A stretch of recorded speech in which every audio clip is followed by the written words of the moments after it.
আর জনসিংহের জনসভা ফাইনাল কেবল বাজার পাড়াটা থাকবে আর তিনি জনসভা যে পয়সানো চলবে তিনি যে প্রধান পক্ষের পয়সা ফোন কেন জায়গাটা কোথাও দিয়ে তিনি মনোমান তিনি কফি নামে নাই যত খাবারে তার কেন তো নাই আর কেবল গাড়ি ওখানে বাজার পাড়াটা থাকবে আর যে জায়গা মাঠ খালি দেবো ও মাঠ খালি আর আসুন আমাদের খাবার খুবই করেন যাও আমরা ময়দানে যেতেন মানিক বাবুর পচা বক্তব্য শোনার জন্য। উনার বক্তব্য একটাই ছিল কেন্দ্রীয় সরকার বিরোধী। মানুষকে বুঝাতেন কেন্দ্রীয় সরকার টাকা দিচ্ছে না এই রাজ্যে আমরা।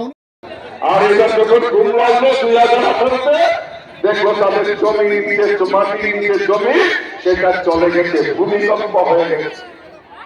2023-এও সেটা দেখতে পারেন, রাত্রেবেলা ঘুমিয়ে ঘুমিয়ে স্বপ্ন দেখলে আর আমাদের প্রস্তুত কিছু দেশবর্মনের নেতৃত্বে যখন বিজেপির নেতৃত্বে যখন ভূমিকম্প হলো দেখেন মাটি নিচে পায়ের নিচের মাটি চলে গেছে।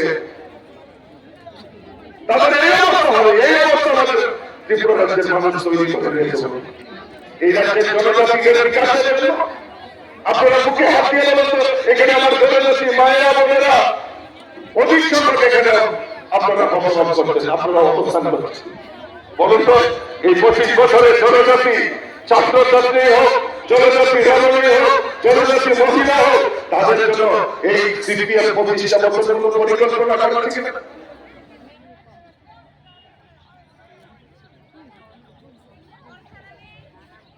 और हर एक ऐसे पहुंचे और जो तो तबुके कूट सुनो ताबो लमा हिंदू के लमा करे ताबु सादी और जगह की लमा तो और जगह खाइए असुना बना और औरत खाइए और सिर्फ कोटन ऊपर जो पाया सालो से आपको ना खाने जो